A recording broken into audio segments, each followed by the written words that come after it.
Es una mezcla, ok, de alegría, sorpresa, pero al mismo tiempo como de incredulidad e incertidumbre, porque el hecho de que pueda caer una persona no significa que se haya acabado la dictadura. ¿Cuál es el problema de Venezuela? No es una persona, es un sistema.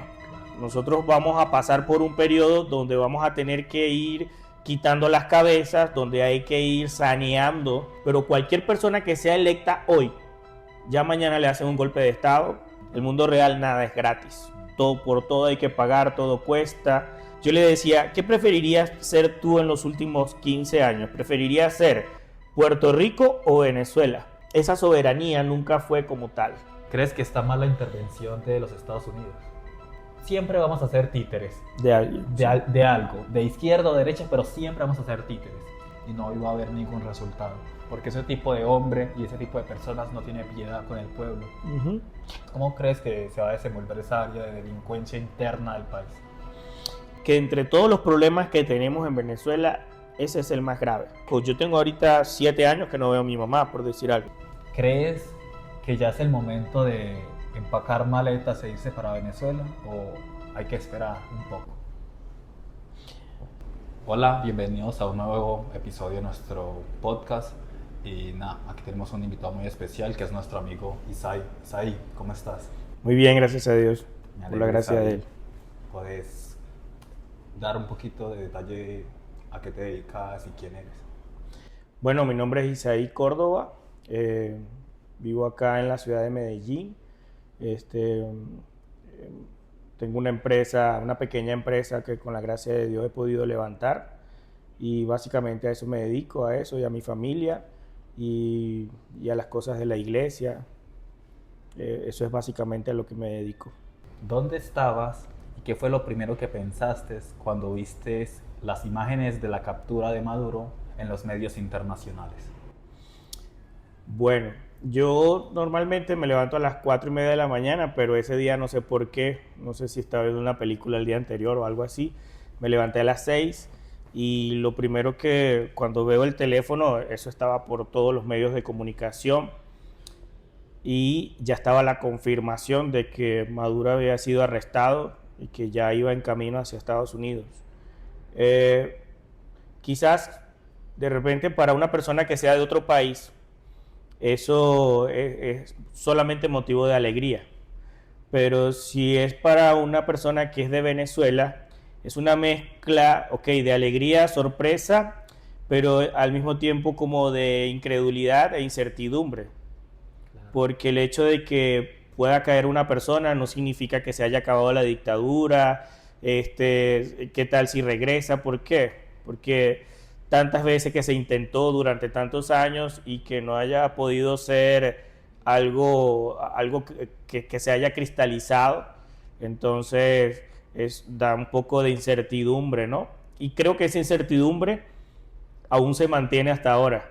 Claro. Si tú hablas con cualquier persona de otro país, va a decir, ah, qué alegría por usted, pero el venezolano hace como una sonrisa un poco a medias, pues sí, está bien, pero todavía estamos alertas porque no es algo que sea total y Claro. eso es lo que esperamos como... Todavía pues no es algo tan fijo como tal, no se sabe todavía qué va a pasar y Sí, cómo no. va a reaccionar las personas que están ahí, ¿cierto? De la organización. ¿Por qué? Porque quizás Maduro ya no está, pero las personas que, toda la organización como tal aún está ahí presente. Entonces, no hay una garantía aún de nada, aunque Estados Unidos pues se ha pronunciado y que piensa hacer una transición un poquito más certera. Sí, si vamos a un punto de vista lógico, ¿cuál es el problema de Venezuela? No es una persona, Claro, es un sistema. claro. Y lo que nos ha traído problemas a los venezolanos durante tantos años es el sistema completo, el sistema chavista, un sistema dictatorial impuesto, un sistema prácticamente con un país secuestrado. Entonces, por eso es que hay cierta incredulidad todavía y como que muy pendiente de las noticias para que termine de caer todo el sistema, para que vuelva la democracia a nuestro país. Claro, ¿y cómo crees que puede pasar eso? O sea, ¿cómo crees que los Estados Unidos en este caso, que fue el que intervinió, cómo crees que va a poder lograr eso? Intentar derrocar ese grupo interno de Venezuela, de los chavistas? Bueno, según las noticias se manejan muchas hipótesis acerca de lo que está pasando, porque incluso se dice que de la actual mandataria, que es Delcy Rodríguez, probablemente haya vendido a Maduro. Es una confusión ahí, ¿no? Claro. Pero yo creería que no hay, aparte de la incertidumbre que hay acerca de lo interno, Donald Trump fue claro en algo, en que él iba a devolver al país el orden. Entonces tenemos una figura como María Corina Machado, que es la que tiene mayor popularidad en el país, pero el problema con María Corina Machado es que no puede empezar a gobernar el país. No, claro. Tiene que haber un periodo de transición porque el chavismo y el estilo chavista, ¿cuál es el estilo chavista? De corrupción, de imposición, de humillación, está en todos los ámbitos del poder público nacional. Entonces, no hay una forma en que nosotros podamos decir ya estamos listos para otra etapa. Claro. No, Estados Unidos, por eso Estados Unidos dijo, bueno, o Donald Trump dijo, bueno, nosotros vamos a pasar por un periodo donde vamos a tener que ir quitando las cabezas, donde hay que ir saneando todo el sistema político venezolano, todo el sistema administrativo, todo el sistema de justicia, porque el chavismo está incrustado en todo el ámbito político. En pocas palabras, todo aquel que tiene eminencia en mi país, todo aquel que tiene poder, tiene ya el chip chavista, ya tiene ya una concepción chavista y así es que quiere hacer las cosas. Entonces, ese es el principal problema que tiene mi país en este momento y por eso hay que pasar por una transición. Ya luego de esa transición, de esa depuración, entonces sí podemos hablar de que vamos a hacer elecciones libres, a ver a quién elegimos, pero cualquier persona que sea electa hoy, ya mañana le hacen un golpe de Estado. Claro. Y es como que nada hubiese pasado. Sin duda, porque aún esos fundamentos y ese contexto del pueblo, porque la pregunta también es cómo se va a reaccionar el pueblo. O sea, la manera como acostumbrada ya a un estilo de vida, quizás es muy difícil sacarse ese chip de, bueno, algo nuevo, ¿cierto? Un cambio. Porque recordemos que el que vota es el mismo pueblo y si el pueblo sigue pensando un poquito con pensamientos comunistas, van a quizás a volver a lo mismo si Estados Unidos una vez se vaya. Puede ser. ¿O qué pensás? Hay una demostración factible porque muchas veces cuando suceden estas cosas todos se enfocan en opiniones, ¿no? Claro. Pero siempre hay elementos de evidencia empírica que nos dice qué es lo que ha sucedido o cómo está la situación. Y eso fue demostrado el 26 de julio del año 2024, cuando casi que el 80-90% de la población fue y votó por Edmundo González, claro, que fue el candidato a quien le levantó la mano María Corina Machado. Entonces, el resto pueden ser opiniones, ¿no? Puede ser, no, es que el pueblo quiere a Maduro, no lo quiere, o está de acuerdo con Estados Unidos, o no. Pero delante de la evidencia empírica, que fue un conteo de votos que se hizo, donde más del 75%, a pesar de las trampas que hizo el gobierno, claro, a pesar del ventajismo, las amenazas y gente fue presa y todo lo demás, ahí está fehacientemente, ¿no? Ahí está la prueba real de qué es lo que piensa el venezolano, ¿no? Claro, yo no dudo de eso, de que lo quieran sacar, yo no lo dudo. Mi pregunta es que en ocasiones pasa que simplemente queremos un cambio y hacemos lo que sea por sacar al que está, porque eso mismo pasó acá en Colombia.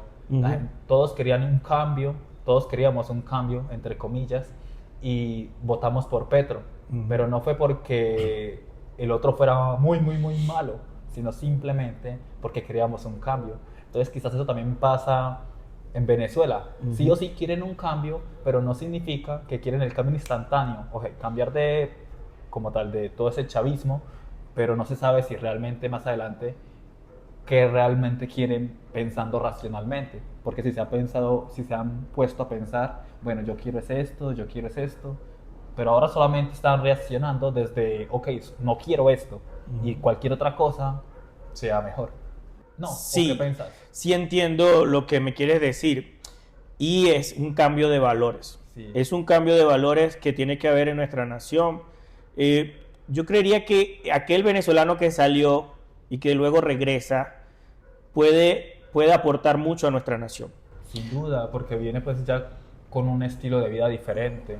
Por Ujú. ejemplo, los que están aquí en Colombia, que se tiene que pagar por todo. ¿Por qué? Porque es que nada es gratis. ¿Por qué? Porque es la manera en cómo se sostiene un gobierno, es cómo se financia una educación, es cómo se paga, se arreglan las calles, etcétera. Pagando impuestos es como se sostiene, porque no hay manera de que no paguemos y que las cosas de dónde van a salir la plata para sostener. Sí, quizás Venezuela ha pasado por mucho tiempo debido a que fuimos prácticamente unos niños consentidos por la abundancia de recursos naturales, petróleo y todo eso. Vivíamos quizás en una burbuja y no entendíamos cómo es el mundo real. Sin El duda. mundo real nada es gratis. Todo, por todo hay que pagar, todo cuesta. El socialismo, por eso fue que quizás abrazamos el socialismo Sí, por no saber cómo funciona el mundo realmente. claro.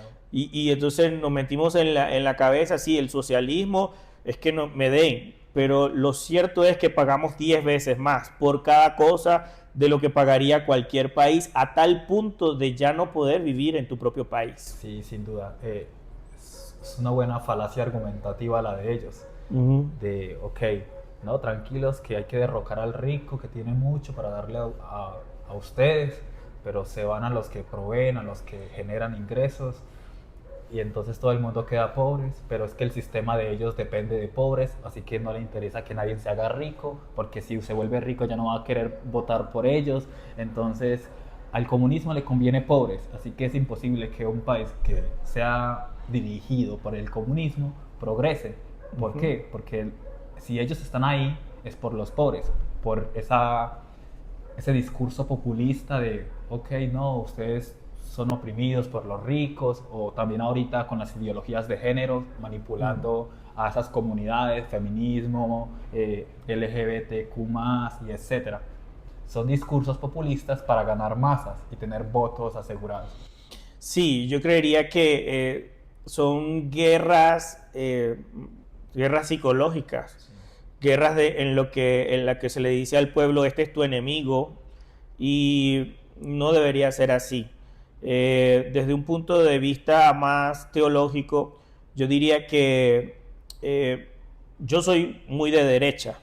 ¿Pero por qué? ¿Qué me ofrece a mí una ideología de derecha, por ejemplo? Me dice, bueno, ve por tu bienestar y por el de tu familia, emprende, haz empresa, échase adelante. Y no estoy creyendo en una utopía de un gobierno que lo va a hacer todo por mí, sino que dependo de mí mismo y de la voluntad de Dios. Entonces, claro, yo tengo estas dos manos para trabajar, pero tengo a Dios que me respalda y que cuida de mí, que me impulsa hacia adelante. Entonces mi confianza básicamente está en Dios. Claro.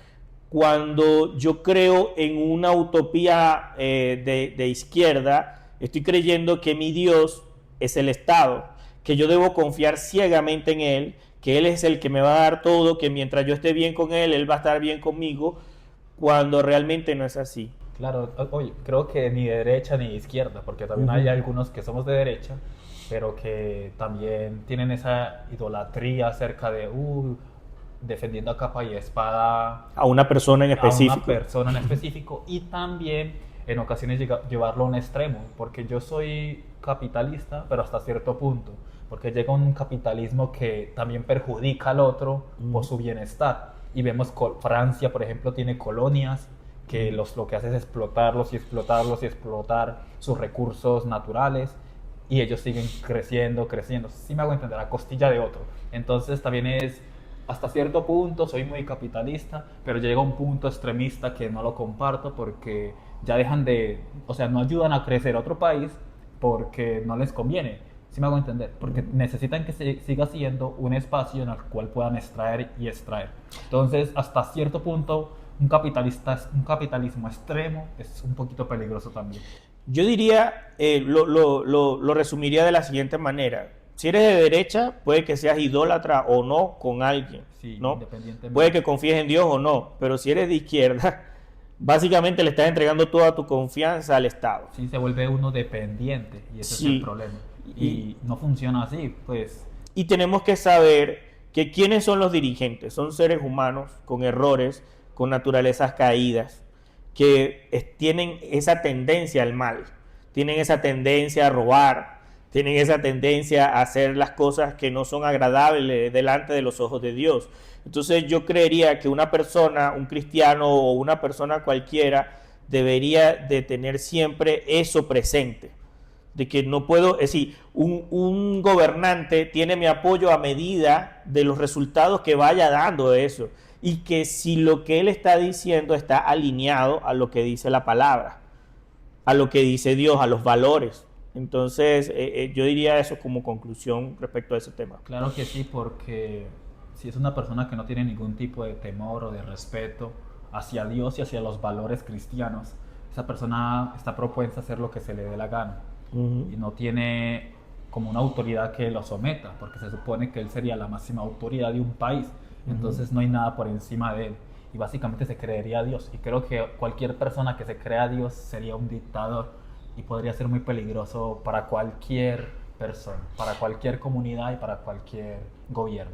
Y para todas las personas que tenemos a la Biblia como autoridad, es porque precisamente desconfiamos del ser humano. Correcto, sin duda. Como hay desconfianza del ser humano, tenemos como autoridad la palabra de Dios. Sin duda. Maldito el hombre que confía en otro hombre. Y Amén. no significa que no debemos de confiar ni un poquito, pues estamos hablando de esa confianza absoluta. Ciega, sí. Exacto, estamos hablando de una confianza normal, de hey, sos mi amigo, te estimo, te esforzas por hacer las cosas bien, yo confío en que vas a hacer un buen trabajo y sé que va a salir bien, ¿cierto? Es muy distinto a esa dependencia total de, ok, haga lo que usted quiera, yo confío en usted y usted me va a salvar la vida. Y no es así. ¿Qué es más importante? ¿La justicia o la soberanía de un país? Eso es un tema que hoy día, por lo menos en mi país, con todo esto que ha pasado, se está tocando mucho, ¿no? Bueno, pero es que ustedes le invadieron el país, la soberanía ya es un asunto de segundo plano para ustedes, que qué van a hacer ahora sin soberanía. Y realmente, cuando yo he leído la palabra de Dios, habla de que oremos por nuestras autoridades, las personas que están en eminencia, para que vivamos en paz. Entonces, cuando nosotros pensamos en vivir en paz, eso va más allá de una identidad de país. Porque yo la otra vez tenía una discusión en un live, en un debate, y en ese debate yo le decía, ¿qué preferirías ser tú en los últimos 15 años? ¿Preferirías ser Puerto Rico o Venezuela? Porque si tú dices Puerto Rico, ibas a tener un cierto nivel de bienestar, y vas a poder darle de comer a tus hijos. Probablemente no tendrás soberanía, pero tendrás un bienestar de vida. Y estás siendo responsable incluso con tu familia. Porque tú no andas diciendo, no, yo tengo que defender al país o a tal gobernante o tal cosa. Tú estás viendo por tu familia, por los más allegados a ti. Entonces, compáralo entonces con el sentido de Venezuela. Tengo soberanía, pero estoy pasando hambre, no puedo trabajar, no puedo hacer empresa, me roban todos los días, los recursos naturales los están saqueando. Entonces, delante de esa situación, por lo menos en mi país, solamente están esas dos opciones. Tienes soberanía y no tienes nada, o quizás tu soberanía queda entredicho, pero puede que mejore tu situación de vida. Creo que Puerto Rico fue más voluntario que se acercó a Estados Unidos como que para pertenecer como un estado, o sea, literalmente no fue como una colonia, sino más que todo como que, bueno, ellos tienen esa autonomía, pero a la vez no pueden participar directamente en las votaciones de Estados Unidos, pero sí es como si fuera un estado más o algo así, Sí, ¿cierto? Y sin embargo, en Venezuela no hay soberanía, tampoco. ¿Por qué no hay soberanía? La que supuestamente algunos defienden, porque es que la soberanía es la soberanía de la mayoría y la mayoría votó porque quería sacar a Maduro y al chavismo de la presidencia. Entonces, ¿de qué soberanía estamos hablando cuando, o bueno, están hablando de la soberanía de Maduro o de los chavistas? Porque una Ujú. cosa es la soberanía de ellos y otra cosa es la soberanía del pueblo. Pero Sí. el pueblo, ese sí es el que se debe tener en cuenta la soberanía, la de la mayoría. Y ellos querían sacarlos y ellos no quisieron salir. Así que eso ya no es soberanía, eso ya es dictadura, que es algo muy diferente. Sí, exacto. Durante más de 20 años, Chávez y Maduro estuvieron colocándose el nombre de pueblo, cuando ellos eran simplemente unas personas que vieron por sus propios intereses y que menoscabaron los intereses del resto de los 30 millones de venezolanos que vivíamos en Venezuela. Entonces, ahí estás en toda la razón, es decir, ¿de qué soberanía estamos hablando? La soberanía de Maduro, que ya no es soberano, ya está con unos grilletes y todo lo demás, y bueno, y la soberanía que queda de los que se encuentran ahí. Pero el pueblo venezolano, una de las cosas que siempre se dice es la autodeterminación de los pueblos, y uno de los panfletos más resaltantes de gente de izquierda que está en contra de lo que sucedió en mi país. ¿Cuál es la autodeterminación? ¿Yo acaso estoy determinado a que haya sucedido esto en mi país, que no podíamos ni comer, que no podíamos ni trabajar? Eso no, ahí no hay determinación de mi parte, ni de la mayoría de mis compatriotas. Entonces, todo se trata en que esa soberanía nunca fue como tal. Claro, quizás un gran porcentaje a los comienzos sí estaba muy contento con Chávez, por ejemplo, porque escuchas hoy en día mucha gente que todavía halaga a Chávez y simpatiza, pero ya después con Maduro sí ya empezó como que a darse cuenta de esa idea, ¿cierto? Que esa narrativa que ellos crean y que van generando. Y creo que esa misma narrativa pasó acá en Colombia con el discurso de Petro, de querer ayudar, de querer darle en cuenta, tener en cuenta al pobre, y ahorita con el salario mínimo que le aumentó tanto. Son discursos y narrativas populistas para hacer lo mismo, enganchar al pobre y tener para las próximas elecciones que están cerca, tener un respaldo del pueblo. Ah, no, es que vea, nos subió el salario a tanto, tiene voto fijo, ¿sí me hago entender? Entonces, esa narrativa que ellos crean, muy inteligentes, porque uno dice, ah, es que ese tonto ahí gobernando. Tontos somos nosotros que se nos metió en la presidencia, ¿sí me hago entender? Y esa narrativa que crean que es y esa gente es muy astuta. Entonces creo que así mismo pasó con Venezuela antes, que los engañó, y luego vemos realmente los hechos, lo que implica que nos regalen cosas. Yo creería que no es una narrativa que engaña al pobre. Esto es polémico lo que voy a decir, pero engañas al ignorante. Porque incluso personas de recursos económicos altos son engañados por esa narrativa, y mucha gente de izquierda defiende, ¿no?, esas ideas. ¿Qué sucedió en Venezuela para hacer un poco, para tratar de resumirlo? Venezuela producía 3.600 millones de barriles diarios de petróleo, y eso fue lo que agarró Chávez cuando llegó a la presidencia, y hubo lo que se llama, que fue entre el año 2000 y 2010, que es la bonanza petrolera. ¿Por qué se decía bonanza petrolera? Porque el barril de petróleo estaba exageradamente alto. Entonces llegó a estar a $150 por barril, cuando el promedio normal es de 30 a $35. Entonces, en ese tiempo, todos aquellos países que tenían petróleo tuvieron mucha abundancia. Era tanto así que el presupuesto nacional que se calculaba en Venezuela, por darte un ejemplo, se calculaba en 100.000 pesos, y al gobierno le entraban 150.000 o 200.000 pesos. Había mucho dinero que sobraba, ¿no? Ahora, ¿qué pasó? Que eso no sucedió solamente en Venezuela, sino que sucedió en otros países. Ahora, ¿qué hicieron otros países? Bueno, todos los Emiratos Árabes Unidos, Dubái, Abu Dhabi, Qatar, todos esos países pensaron, bueno, tenemos sobreabundancia ahorita, estamos en las vacas gordas, ¿qué vamos a hacer? Bueno, no vamos a desperdiciar estos recursos que ahorita tenemos, sino que vamos a diversificar la economía. Entonces, para después vivir del turismo, porque los recursos no son ilimitados. Los recursos son limitados. Entonces, de cero, casi que un desierto, construyeron todas esas megaciudades, que son las ciudades más avanzadas y más grandes del mundo hoy día. Los hoteles más caros, el turismo más caro del mundo está en esos países. ¿Qué se hizo en Venezuela? En ese mismo tiempo, es decir, de cero construyeron Abu Dhabi, Dubái y todo lo demás. ¿Qué se hizo en Venezuela?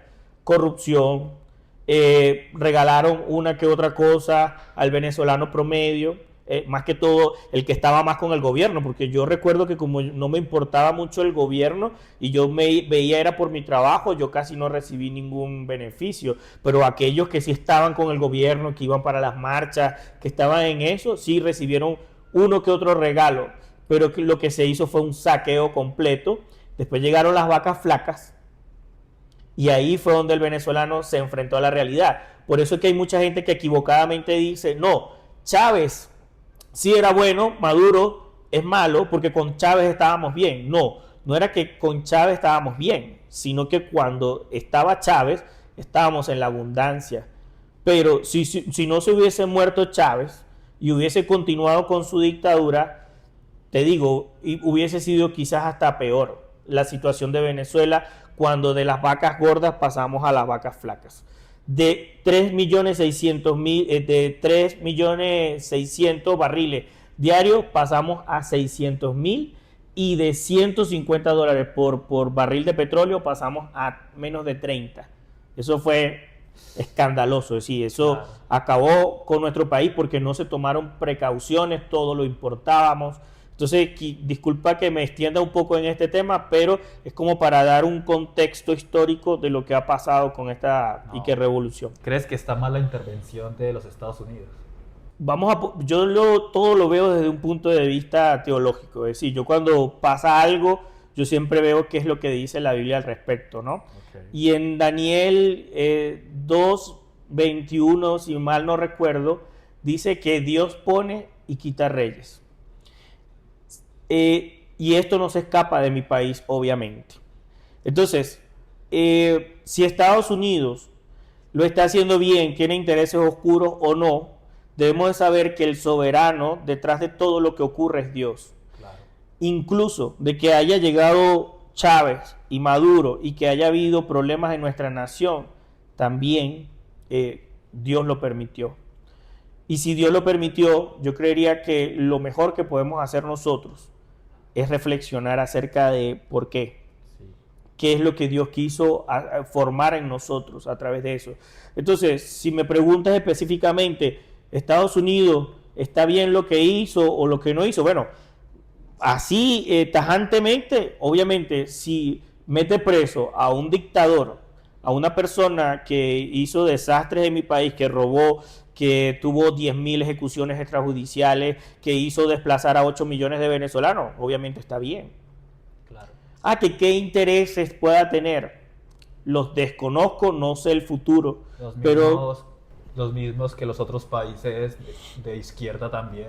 sí, Como dicen por ahí que ha circulado mucho, pues ellos no querían la receta de la empanada o de la arepa. Ellos también querían lo mismo, petróleo, y por eso tenían esa conveniencia. Entonces creo que a la larga utilizar ese argumento es un poco débil porque todo el mundo quiere eso de Venezuela. Todos los demás países, si me hago entender. Entonces decir que Estados Unidos simplemente va por eso, por intereses, creo que a la larga todos los países tienen intereses acerca de eso. y además de que si alguien me dice, no, pero se va a quedar con tu petróleo, yo digo, mi petróleo. Nunca fue Hermano, en 20 años yo no he visto mi petróleo. claro, ¿Dónde está mi petróleo? No tengo petróleo.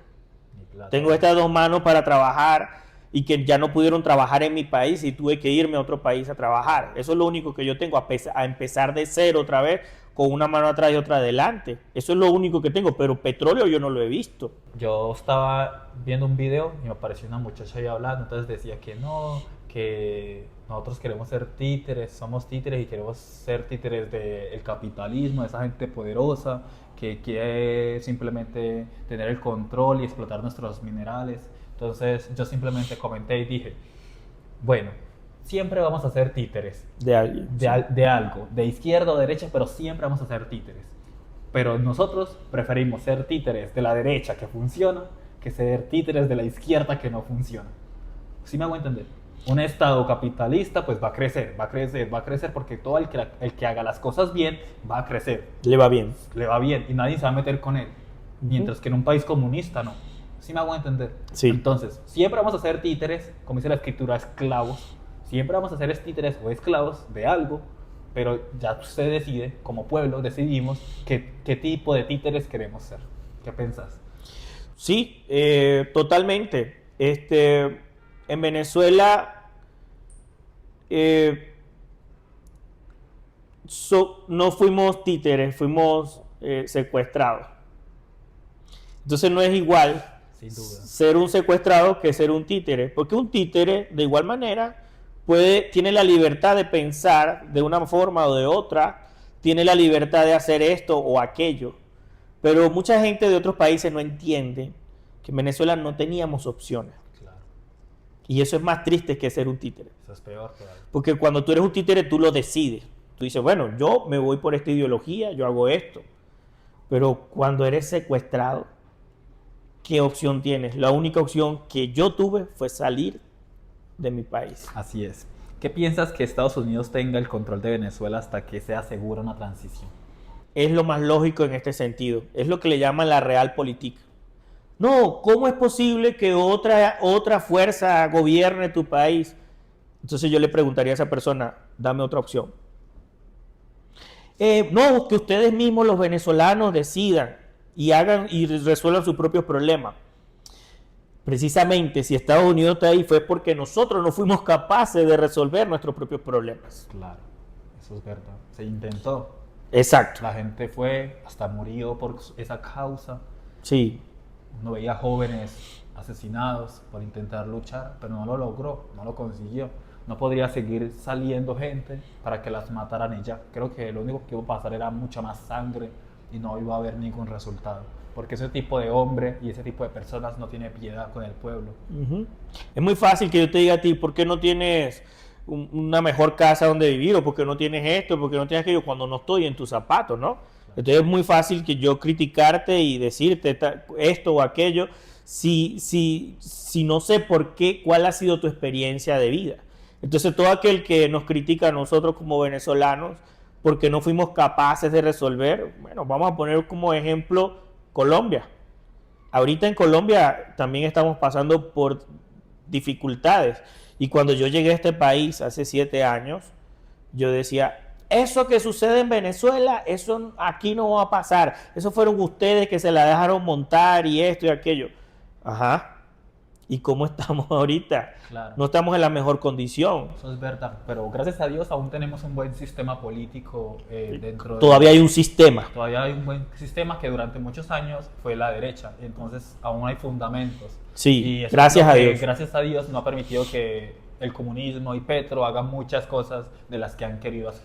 Sí, pero bueno, lo cierto es lo que decíamos de un principio. De la ignorancia de las personas capitalizan aquellos gobernantes que quieren hacer el mal, capitalizan a la ignorancia. Y eso ha sucedido en Venezuela, en Colombia en una menor medida, pero también ha sucedido. Sí, creo que nos ha ayudado mucho el contexto de los demás países. Y sin embargo caímos. Y sin embargo, pero gracias a Dios, al menos no fuimos los primeros. O sea, gracias a Dios y mal por el que fue el primero. Pero nosotros, pues. Y Cuba, sí. y Argentina, sí me hago entender. Entonces es como que estamos viendo el patrón, mirando hacia afuera, como que si seguimos así, nos va a pasar lo mismo. Ve acá y ve acá. Entonces creo que gracias a Dios, aunque caímos, al menos hay un poquito más de conciencia y gracias a Dios a los fundamentos del consejo como tal que hay en el país. Sí, nosotros los venezolanos nos hemos enfocado mucho en decirle a los colombianos y contarles nuestra experiencia para que no vayan por el mismo camino. Más sin embargo, claro, votaron por una opción que quizás nosotros no nos hubiese gustado, pero aún hoy día siempre lo hacemos. Mire, tengan cuidado con esto. Pero fue por eso que votamos por eso, un cambio. ¿Sí me hago entender? Como que cansados de lo mismo y más que todo fue un rechazo, ya como que queremos un cambio a ver qué pasa. Pero ni siquiera fue por votar exactamente por el comunismo, para hacerlo más fácil, no querían que, como algunos lo denominan, no querían que ganara el capitalismo ni Uribe, sino que ganara otro menos Uribe. Ujú. ¿Sí me hago entender? Entonces es como un rechazo, simplemente por el rechazo votaron hacia otro lado. Por eso es bueno tener conocimiento de todo, una formación política, una formación filosófica, para poder saber qué decisiones tomar. Eso me parece muy importante. Sí. Venezuela era el aliado clave de Moscú y Pekín Ujú. en la región, ¿cierto? ¿Cómo crees que reaccionan estas potencias ante el control total de Estados Unidos en su patio trasero? Porque estas ciudades son las que dependían del petróleo y de los recursos de Venezuela. Entonces, ¿usted cómo cree que va a reaccionar esa gente al ver de que Estados Unidos va a tomar el control de aquí y obviamente no va a enviarle petróleos como hacía antes? Entonces, esta gente está preocupada también por lo que haga Estados Unidos con Venezuela. Sí, por lo menos Venezuela tiene una deuda de 70.000 millones de dólares con China, solamente con ellos. Y con Rusia también tiene muchas deudas, ¿no? Pero yo creo que, según lo que he visto y lo que me ha informado, Donald Trump estuvo haciendo negociaciones preliminares con ellos para poder hacer lo que iba a hacer, ¿verdad? Porque, ¿qué pasa? Venezuela o el gobierno venezolano tiene una deuda con China. Vamos a ponerte la deuda con China de entre 60 y 70.000 millones de dólares. China dice, bueno, yo no puedo permitir que entre otro gobierno porque después no me van a pagar. Pero entonces Donald Trump viene de negociante y te dice, es que igual no te van a pagar. Porque ahí en el subsuelo tienen 300.000 millones de barriles de petróleo, que es la reserva petrolera más grande del mundo. Pero este gobierno es tan inepto que no va a explotar eso y esa deuda jamás va a ser pagada si van a este ritmo. Entonces mejor déjame intervenir y yo voy a cambiar esta situación para que Venezuela empiece a producir y te pueda pagar tus deudas. Yo creo que algo así se hizo. Claro, tampoco van a llegar al extremo de aplaudir a Trump por lo que hizo, porque geopolíticamente son adversarios. Sí, pero Entonces no pasó de una declaración. o creo que, o sea, eso es más que todo nosotros aquí conspirando, pues porque no sabemos exactamente qué pasó, Ajá. pero también es, ellos también le convenía con Maduro. ¿Por qué? Porque es que, bueno, ustedes yo sé que no me va a pagar, pero lo que me va a hacer es darme petróleo y darme petróleo y recursos naturales que necesito. Pero el problema con Maduro es que su gobierno, mira esta cuenta, de 3.600 millones diarios, solamente se producían 600.000, que muchos de esos se enviaban a Cuba. Y también para el uso interno, etcétera. Es decir, Claro. 600.000 es menos de lo que produce Colombia, que no es un país tan petrolero. Entonces, ¿qué pasa? No, a ese ritmo no iban a poder pagar nunca la deuda con China. Ahora, ¿qué pasa? Claro, yo soy conspiranoico en ese sentido, pero al mismo tiempo me parece lógico que si ellos no reaccionaron de una manera militar, es porque ya lo habían aceptado. Porque no pasaron de unas declaraciones. Claro. No, estamos en contra de lo que hizo tal. No, estamos en contra tal. Listo, hasta ahí llegó. Porque no ha habido otro pronunciamiento. Es un pronunciamiento militar o algo así. Porque si hubiese sido de otra manera, hubiesen reaccionado, pero ya en otra categoría. Sí, sin duda. ¿Qué piensas que va a pasar en lo interno con Venezuela? O sea, esos grupos armados que existen y la delincuencia, ¿cómo crees que ellos van a moverse? Porque ellos van a ser oportunistas y quizás van a van a oprimir a algunos y van a tomarse el territorio de algunos lados. ¿Cómo crees que se va a desenvolver esa área de delincuencia interna del país? Yo diría que entre todos los problemas que tenemos en Venezuela, ese es el más grave. Porque cambiar tantas mentalidades que ahorita están en opulencia o que ahorita están al mando en todos los ámbitos de la vida social venezolana. Te estoy hablando desde las que le dicen, hay una parte grosera ahí que le dicen las viejas del club, que eran las señoras que agarraban las cajas del club y se las daban a la población, ¿no? Ellas abusaban de su poder. Están los colectivos, están todos los jueces, está la policía científica, están los militares, es decir, son mucha gente que tiene subyugado al pueblo venezolano. de una u otra manera. De una u otra manera. Todos los que están en las alcaldías, todo eso es un solo sistema. Entonces, digamos que esa es la parte más complicada. Por eso es que no tiene sentido de que, por lo menos cuando la gente dice, ¿por qué María Corina no la colocaron de una vez? ¿Cómo van a colocar una cabeza cuando el resto del cuerpo está totalmente contaminado? Muy difícil. Es muy complicado. Creo que tiene que ser la única manera con mano dura, como en El Salvador, Bukele. Sí. No hay otra manera. Ahora, lo que te voy a decir es un poco polémico, pero para mí esa es la solución. Es decir, mano fuerte, mano dura. ¿Cómo mano dura? Todas aquellas personas que fueron viejas del club, que fueron la alcaldía, toda esa gente va para afuera. Porque toda esa gente se pervirtió al mismo momento. Todos lo hicieron mal. Todos robaron. Todos abusaron de su poder. Entonces, ¿cómo tú, si quieres construir un país diferente, vas a tener personas en grados de eminencia que abusaron tanto del país y que sabían cuál era el problema del país y eligieron quedarse ahí y robando, que en vez de tratar de cambiar las cosas? Eso habla mucho de eso. Sí, eso es verdad. Pero no sé, mira este punto de vista. Una vez un primo mío quería ser policía y yo le decía, bueno, usted quiere ser policía, tiene que tener en cuenta algo, que en ocasiones le va a tocar hacer cosas que no debería de hacer y que no están bien hacer. ¿Pero por qué? Porque es que dentro de la misma policía hay gente mala y esa gente mala tiene poder. Y esa gente que tiene poder te va a hacer obligar a hacer cosas que no te gustaría hacer, pero que tenés que hacer. Entonces, antes de meterte ahí, tenés que ser consciente de lo que implica.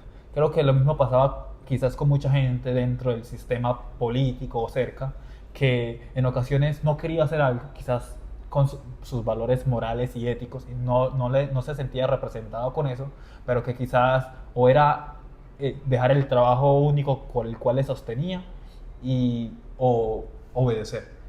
Obviamente no estoy justificando que esté bien, pero estoy diciendo que hay gente que, aunque intentara, por ejemplo, hacer las cosas bien, iba a ser hasta muy peligroso para su propia vida, ¿no?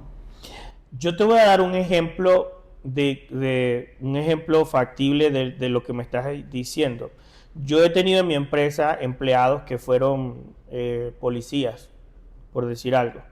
Y yo le digo, bueno, si tú eras policía y tenías tu puesto allá, todo bien, ¿qué haces acá trabajando de ayudante de carpintería, por decir algo?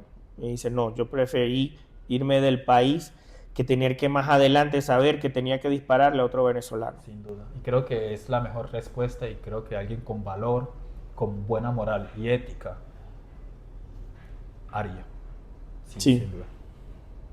¿Crees que ya es el momento de empacar maletas e irse para Venezuela o hay que esperar un poco? Si lo hablara desde un punto de vista personal, yo en mi vida no esperé a que este gobierno cayera o dejara de caer o a ver qué hacía para poder vivir una vida y para poder hacer las cosas que tenía que hacer. Yo llegué hace 7 años a este país y hace 5 años empecé una empresa y es lo que nos ha sostenido, gracias a Dios, y vivimos relativamente bien. Entonces, mi dependencia no estaba en lo que sucediera en mi país. Entonces me preparé de una manera como que nunca iba a caer la dictadura. Eso lo hice de esa forma porque pensé que era la mejor manera de poder salir adelante. Exacto, no puedes detener tu vida por unas condiciones en las que pueda estar el país donde te encuentras o de lo que hagan las personas que están en poder, en eminencia, ¿no? Entonces, claro, igual da mucha tentación saber que si el país se levanta, poder regresar a nuestro país y poder hacer una vida allá, pues porque quizás te sientes cómodo allá, tienes a tu familia, etcétera. Lo que estoy totalmente seguro es que ahorita no estamos ni cerca de poder agarrar las maletas y regresar. No es algo que podamos hacer en este momento. Hay muchas cosas que tienen que pasar en nuestro país para que podamos sentir que estamos viviendo una vida en dignidad, que podamos tener una vida con tranquilidad, con paz. y sé que siempre podemos estar en tribulación y confiar en Dios y todo lo demás, pero la Biblia dice que oremos por nuestras autoridades para que podamos vivir sosegadamente, ¿no? Entonces todavía no podemos vivir sosegadamente en nuestro país, así que las maletas es algo que por ahora se pospone hasta que Venezuela vuelva a ser un país donde se pueda vivir dignamente. Claro, creo que todavía, al contrario, es un país muy vulnerable y que no se sabe qué se puede esperar de lo que pueda pasar internamente y la reacción de los grupos armados que existen dentro. Sí, Porque hasta la guerrilla colombiana puede estar involucrada hasta cierto punto, que básicamente pareciera que fuera una con la de Venezuela. Y ellos también van a ser oportunistas y van a hacer movimientos. Ese grupo del Tren de Aragua también. Sí me hago entender, creo que ahí internamente es muy vulnerable el país y peligroso. sí, y es entender, más que todo los que somos hombres y tenemos familias, que las familias dependen de lo que nosotros hagamos, de nuestro trabajo, de nuestro sostenimiento, que somos responsables por ello. Somos responsables por nuestra familia y no podemos exponerlos a situaciones de riesgo, Claro. ni de riesgo económico, ni de riesgo social, ni de riesgo delictivo. Tenemos que mirar bien qué hacemos con nuestra familia. El hombre está hecho para eso, para llevar a su familia por buen puerto. Claro. El hombre es el que lleva el volante en la mano, ¿cómo se llama? Los que llevan barcos, el timón, son los que llevan el timón y tienen que llevar a su familia al mejor puerto posible. Sin duda. Entonces por eso yo, de mi parte, lo pospondría. Sí, creo que es la mejor opción. Isaí, ¿cómo has visto a Dios en todo esto? En toda esta situación que está pasando en Venezuela. ¿Cómo ves que ha actuado Dios? Lo que he visto es que nosotros podemos alabar mucho a Donald Trump, al pueblo estadounidense, pero lo cierto es que también pudo haber salido mal. Y ahí está el ejemplo de Vietnam. Tuvieron tantos años en guerra, tuvieron muchas pérdidas, o lo que sucedió en el Medio Oriente. Pudo haber sido mucho peor. Pero ¿qué es lo que pasa? Yo confío en la soberanía de Dios. Cuando Dios dictamina algo, no hay nada que pueda hacer el ser humano. Y Dios en algún momento permitió que estos reyes nos gobernaran y que estos reyes causaran dolor a nuestra patria y a nosotros como personas con un fin específico de que nos volviéramos a Él. Claro. ¿Qué crees que el pueblo venezolano que ha hecho como tal? ¿Qué cosas tan malas ha hecho como para que Dios permita que haya pasado por este valle de muerte con esos gobiernos? Normalmente el pueblo venezolano, cuando habla de la dictadura, siempre lo hace desde un enfoque victimista. Sí. Pobrecito de mí, es que ese Maduro, que ese Chávez, que mira todo lo que nos han hecho y yo no sé qué. Pero hay que ser realistas delante de lo que realmente ha sucedido. Y eso lo dice mi memoria, porque viví allá. Viví en un país donde en una carnicería tú le pasabas un billete al carnicero y te daban una libra más de carne. Viví en un país donde habían corrupción, porque eso es corrupción lo que te acabo de decir, y habían corrupción empezando desde esa carnicería hasta todos los estratos del país. Cualquiera tenía un acto de corrupción en un país donde había pactos con santería, ya después que vinieron los cubanos y todo esto. Entonces, en vez de ver hacia otro lado o volverse a Dios, no, sino que hicieron pactos de santería, de palero, de espiritismo y de cualquier cosa, que eso ya estaba intrínseco y era una de las principales religiones que había en mi país. Wow. Entonces, delante de eso, imagínate, estaba en un país donde el alcoholismo se iba llevando a muchos de nosotros, donde la gente empezaba a beber un día viernes y terminaba el día domingo a mediodía, y eso era todos los fines de semana, y eso era en todas las urbanizaciones, y eso era en todo momento.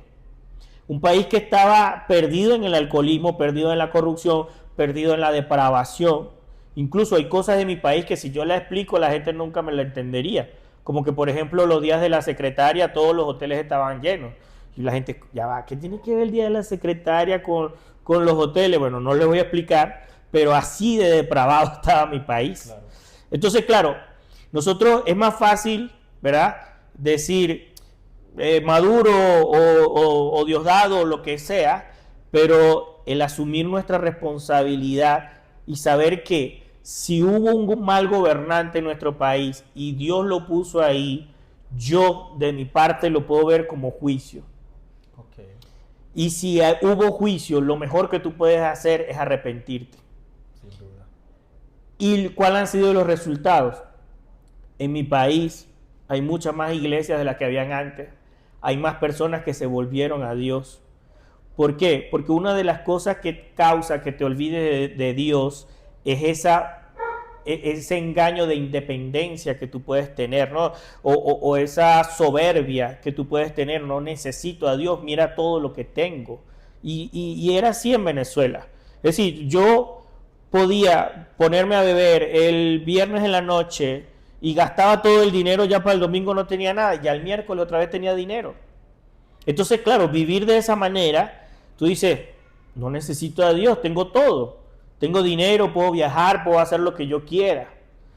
Pero cuando nos olvidamos de Dios, Dios nos hace recordar que Él existe. Claro. Yo siempre hago esta afirmación. Siento que debemos de ser responsables con lo que hacemos. Causa y efecto, no. Y el pueblo venezolano por mucho tiempo estuvo muy contento. Es más, cuando yo conocí los primeros venezolanos que llegaban acá, yo decía, la gente más mentirosa del mundo que yo conozco son los venezolanos. ¿Sabe por qué? Porque para mí era muy raro que vinieran y dijeran, yo tenía casa, yo tenía 2, 3 casas, yo tenía carro, yo tenía esto, yo tenía y era lo verdad, otro. sí. Y era verdad, pero para mí eran muy mentirosos porque mi contexto, eso no es normal. Claro. Si me hago entender, es muy difícil. Y tener que salir, bueno, ¿qué hiciste con tu plata? ¿Qué hiciste con lo que ganaste? Es muy difícil que alguien tenga tantas propiedades, si me hago entender. No es muy fácil conseguirlas. Y entonces yo decía, ellos mientras recibían eran los hombres más felices del mundo, pero no se dan de cuenta que por recibir y recibir, el pueblo se perjudicó de una u otra manera. Sí, se vanaglorió y dijo, ya no necesitamos a Dios. Claro. Y Dios, para aquella época, las iglesias funcionaban ahí como casi vacías. Ahorita es que la gente se volvió a Cristo. Ahorita es que la gente está metida con Dios. Ahorita es que las iglesias están predominando. Pero para ese tiempo la depravación era increíble. Muchas de las... Te puedo decir por evidencia empírica, la cuadra donde yo me la pasaba bebiendo, diría que la mitad de los que bebían conmigo ahorita son cristianos, wow, incluyéndome. Sí. Entonces yo digo, bueno, para algo sirvió. Lo que pasa es que el ser humano siempre relaciona a Dios con cosas buenas. Muy pocas veces relacionamos a Dios con cosas malas, pero Dios es tan grande que permite cosas malas para que nosotros podamos crecer, para que nosotros podamos aprender, para que nosotros nos podamos volver a Él. ¿Crees que es una oración contestada todo lo que está pasando en Venezuela ahorita? Uy, yo diría que sí. ¿Cuántos venezolanos no habrán levantado sus ojos al cielo y sufriendo lejos de su familia? Sí. Wow, yo creo que debe ser una tortura. Hacer despedir a tu mamá que se murió por una videollamada, verla en una urna a través de una videollamada, por no poder volver a tu país, tener a la familia lejos. Yo tengo ahorita 7 años que no veo a mi mamá, por decir algo. Es muy doloroso, y como aún hay gente externa de afuera, nosotros de afuera, que hacemos crítica a favor de esa soberanía, cuando esa misma soberanía que ellos llaman le ha hecho tanto daño a millones y millones de venezolanos. O sea, ¿cómo es posible estar a favor de alguien que le hizo daño al pueblo, que arruinó tantas familias, que causó tanto dolor? Es que yo diría que la verdadera soberanía es tu soberanía, que tú puedas hacer cosas, no lo que haga tu país. Esa es la soberanía más importante. Igual tú puedes defender los intereses de tu país. De repente cuando venga este asunto con Trump y el petróleo, bueno, vamos a ver cómo negociamos, tal. Está bien, pero la soberanía más importante que puede tener un ser humano es tener la libertad de hacer las cosas que necesita hacer. Y esa soberanía al venezolano le fue quitada. En la Biblia, Dios suele trabajar como un remanente, que mantiene la fe en el desierto. ¿Ves a los 8 millones de venezolanos en exilio como un remanente disperso para un propósito mayor? ¿O como una tragedia que desafía la idea de que Dios protege a su pueblo? Tendríamos que empezar por determinar cuál es el pueblo de Dios, ¿no? Yo no diría que son los 8 millones de venezolanos. En estos días fui a la plaza, al Parque de las Luces a celebrar cuando cayó Maduro, y mucha gente estaba ahí bailando y diciendo incluso groserías y tal. Y yo tuve que pararme ahí y decirles a ellos, no olviden, por favor, lo que dice Daniel 2:21, que Dios quita y pone reyes. Quien permitió esto fue Dios. Así que véanlo desde ese punto de vista. El remanente es de aquellas personas que, independientemente de la tribulación en que estén, en cualquier país en que estén, siempre levanten sus ojos al cielo y vean que Dios está detrás de todas las cosas. Yo creería que ese es el verdadero remanente. Entonces, cuando lo ves de esa manera, lo que sucede en tu vida no es algo producto de un accidente o de la casualidad, sino que entiendes que todo lo que sucede es por voluntad de Dios para tu beneficio. Claro, y también es que Dios nos dio un libre albedrío en el cual todos somos autónomos y tomamos decisiones propias. Y Dios en ocasiones no produce el mal, sino que permite, que es muy diferente. Ese mismo permitir permite que pasemos por una serie de cosas que nos haga retornar a Él, porque Dios no es el causante inicial del mal, sino que Él lo permite. El mal es decisión nuestra. Yo hablaba, el 98-97% de las cosas malas que pasan en el mundo son causadas por nuestra culpa. Entonces la gente pregunta, ¿por qué le pasan cosas malas a personas buenas? Es porque aún existimos nosotros. Ese es el problema por el cual hay tanto daño, porque por ahí el 2% son catástrofes naturales. Yo diría, para mi entender, que el mal no tiene como sustancia en sí, no tiene sentido. El mal siempre es la ausencia de Dios en la vida de las personas o en cualquier cosa que esté ocurriendo.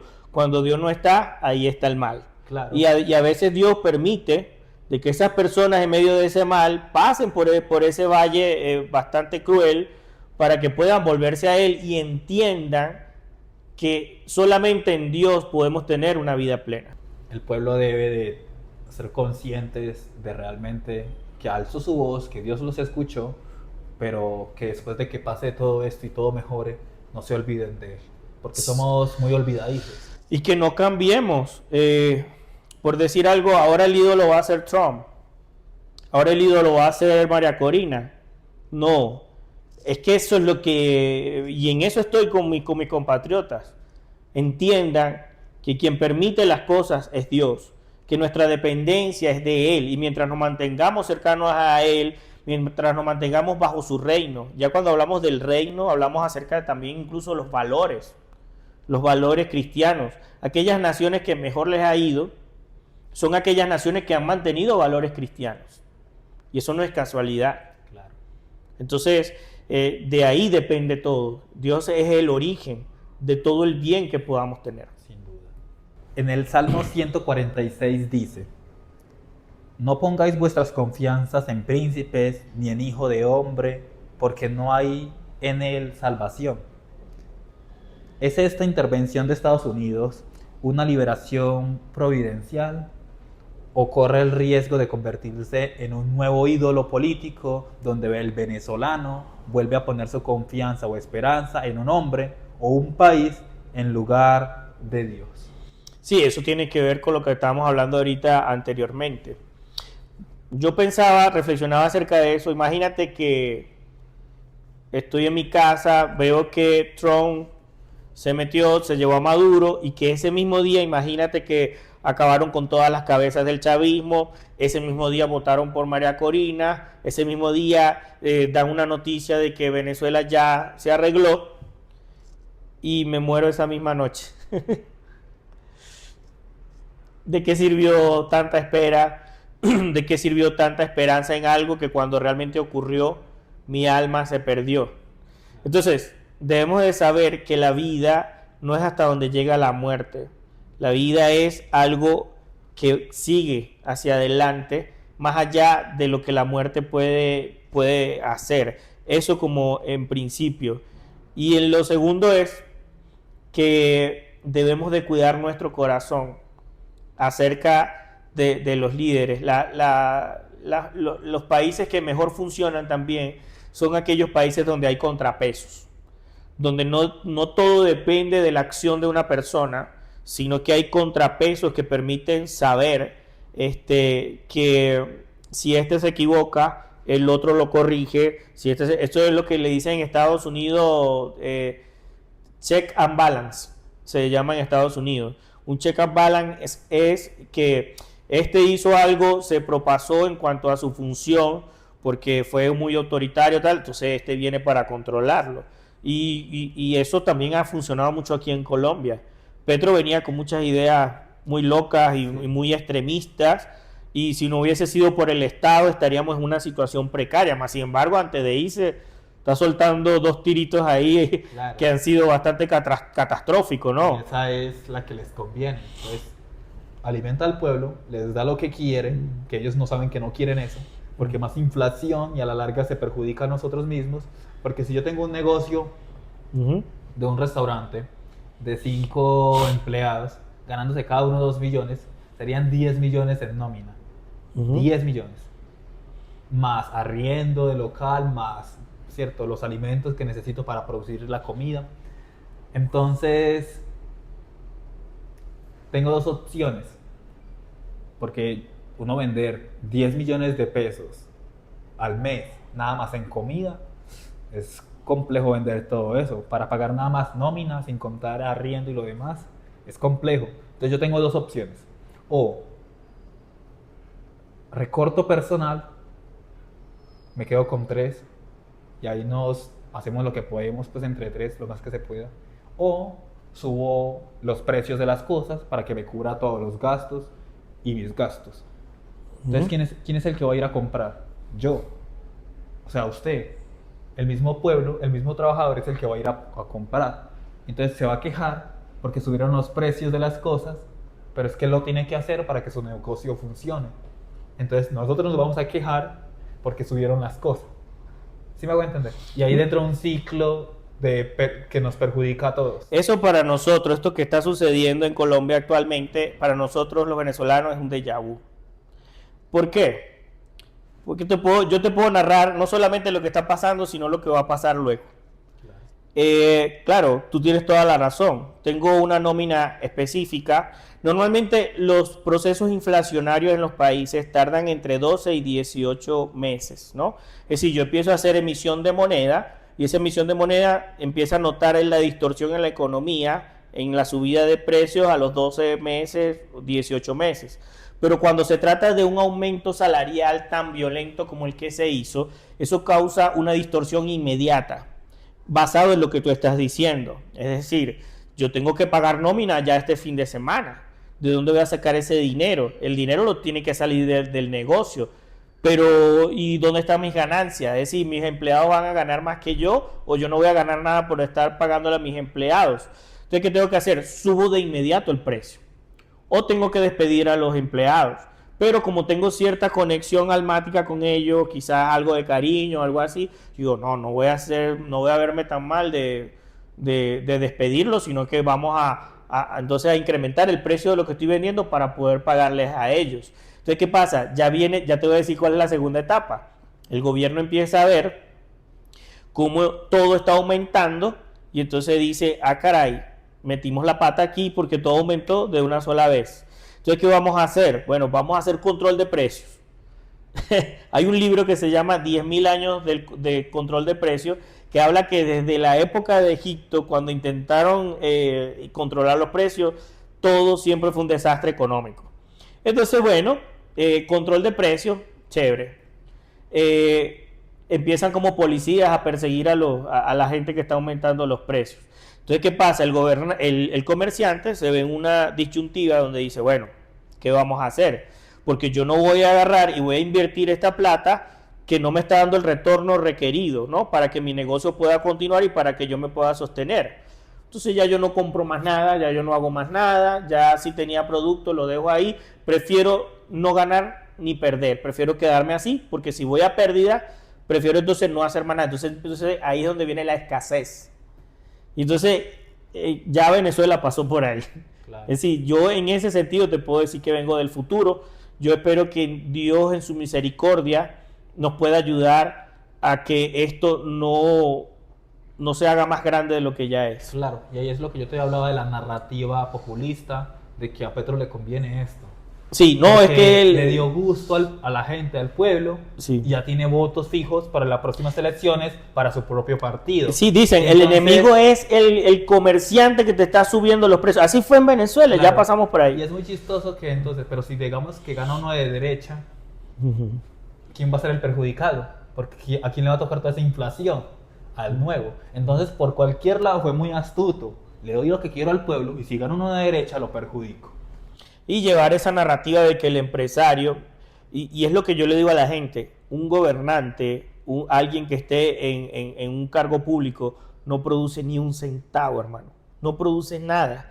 Quienes producimos somos los empresarios, los comerciantes, la gente que trabaja.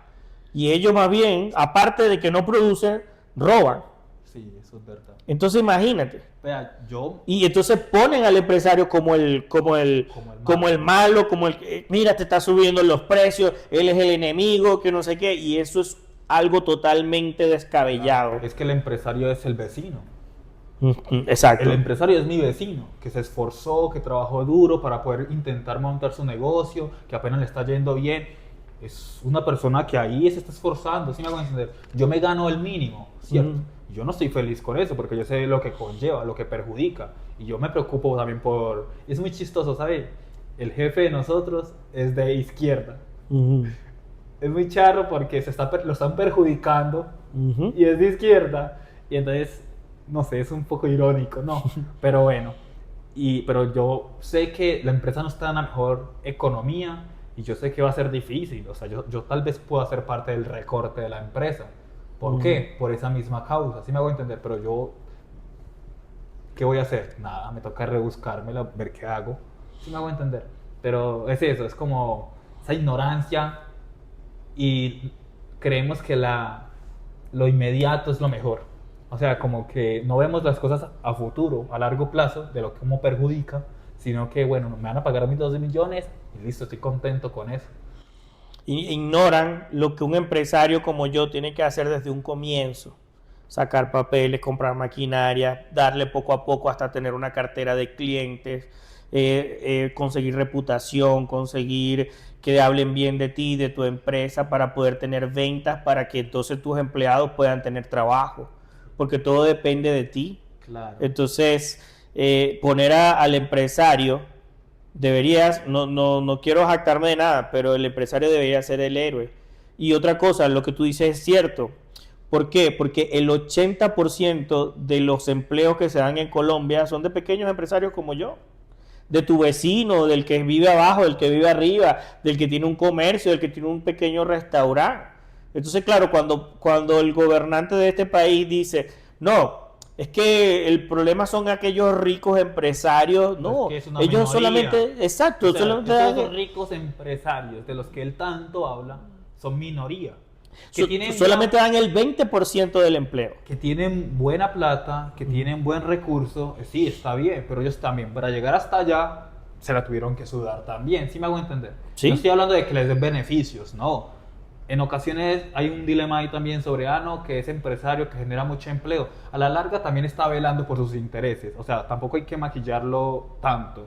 O sea, usted como empresario siempre va a buscar su beneficio, ¿sí me hago entender? Y si tiene que pagar, si quiere pagar, va a intentar pagar menos para que obviamente le quede más. Eso es de ahí, sí me hago entender. Pero tampoco ponerlo como si fuera lo peor, sí me hago entender. Porque no es así. Ahora, en países donde el crecimiento económico es sostenido, los empresarios más bien tienen que ofrecer buenos salarios para poder ganar a sus trabajadores, porque hay competencia. Claro, es que es así funciona sí. el mercado. Entonces es como el tema de la inflación. No, porque aquel quiso poner el precio a tanto, no, porque él tiene una competencia que dice, hey, pero si él lo pone a 100, a mí me da 60, yo lo voy a poner a 60. Entonces, la competencia regula todo el mercado. Claro, entonces viene y dice, se lo tenían 60, ya no me están comprando a mí, tengo que igualarlo, bajarlo a para 60. que me puedan comprar. Por eso es que el mercado se regula a sí mismo. Correcto. Y eso es lo que mucha gente No lo más que entiende. todo izquierda, no quieren entender, Sí, no entienden la economía. Pero es más que todo por esta narrativa que ellos han creado de marxismo, como que, ¿no? Que el pueblo es el oprimido, que están los oprimidos y los opresores, y hacen ver al rico como el opresor, etc. Entonces creo que es esta narrativa de que como hay gente que simpatiza, entonces ellos utilizan esa manipulación de simpatía para manipular. Y ojo con aquel que causa divisiones en un país, ojo. Esas narrativas siempre son negativas. Sí, claro. Entonces es eso. Isaí, ¿querés decir algo más? Bueno, agradecido por haberme invitado a tu podcast. Espero yo que esto sea de bendición para cualquier persona que lo escuche, y siempre recordar que aunque estamos en un plano terrenal, tarde o temprano nos damos cuenta que detrás de todo está Dios y que debemos de tenerlo a Él como prioridad, como primero en nuestra vida. Yo como venezolano, con todo lo que estoy pasando ahorita, de repente me cuesta a veces como que, sí, a veces se me olvida, ¿no? Porque uno está pendiente de las noticias, y ahora qué pasó con y ahora qué va a pasar con el país y todo eso, pero no nos dejemos envolver tanto por lo de este mundo, sino que pongamos nuestra mirada en Dios y saber que Él es el que nos sustenta, el que nos ayuda, el que nos mantiene firme. Nunca nos olvidemos de Dios. Sí, sin duda. Creo que hay una frase que una vez escuché y me encantó. Y dice, el problema no es quién gobierna en la Casa Blanca, o en este caso en la Casa de Nariño. El problema es quién gobierna en tu casa y en tu corazón. Amén. Así es. Así que, nada, un placer, Isaí. Muchas gracias. Sin duda fue un placer y un gusto hablar con vos. Sos alguien muy interesante y alguien que tiene sus convicciones claras, y eso está muy bien. Así que, nada, un placer. Gracias.